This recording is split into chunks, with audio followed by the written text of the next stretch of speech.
Hello and welcome to Typical Football. You must have heard of talented players making their way up the order. But have you ever heard of players faking their way into the top clubs and football teams? No? Today we are debunking the top 3 scams in football history.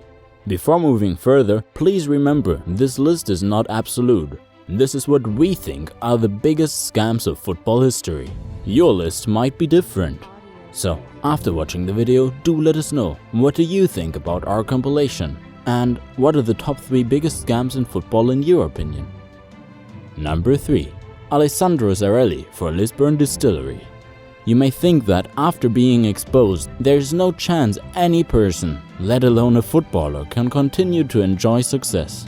Well, watch out for Alessandro Zarelli, who after being exposed went on to play for more than 20 different clubs.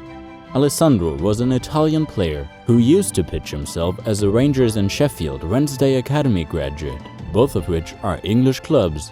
In reality, he had never played for any of the clubs he claimed he played for. He was an amateur who had played only a few games for CD Asti. His scam paid off for a brief period when he was signed by Lisburn Distillery, a club in Northern Ireland. However, he was exposed by a Sky television documentary, Super Fakes. After being exposed, Alessandro still managed to play for the next 11 years in more than 20 clubs. You may not believe in luck, but what is it that kept Alessandro going even after being spotted as a cheater? Let us know what are your thoughts. Number 2. Dexter Rosales for Adelaide United. However, the next scammer on the list had his Wikipedia page, his own Twitter account, and a full story about his life in the press. And if you think that is too much for you to wrap your head around, he also showed a video footage of him doing who was a player for Ajax, wasn't Dexter's. Well, at least he managed to match the surname there. Number 1. Ali Dia for Southampton. Guess who tops the list? George Weah's fake cousin. Yes, the same one of the all-time African greats, George Weah. Ali Dia presented himself as a cousin of the great George Weah and even managed to organize a fake phone call to Southampton manager Graham Souness. Souness received a call from George Weah himself. The manager thought he had stumbled upon a gem of a player.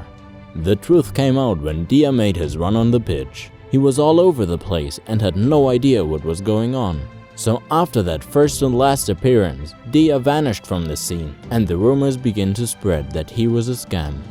And about that George Weah phone call, it was one of Dia's university friends. One more thing, obviously, he was no cousin of Weah's. So guys, that's it for today. Subscribe to our channel for more interesting stuff and let us know what your top scams are in football.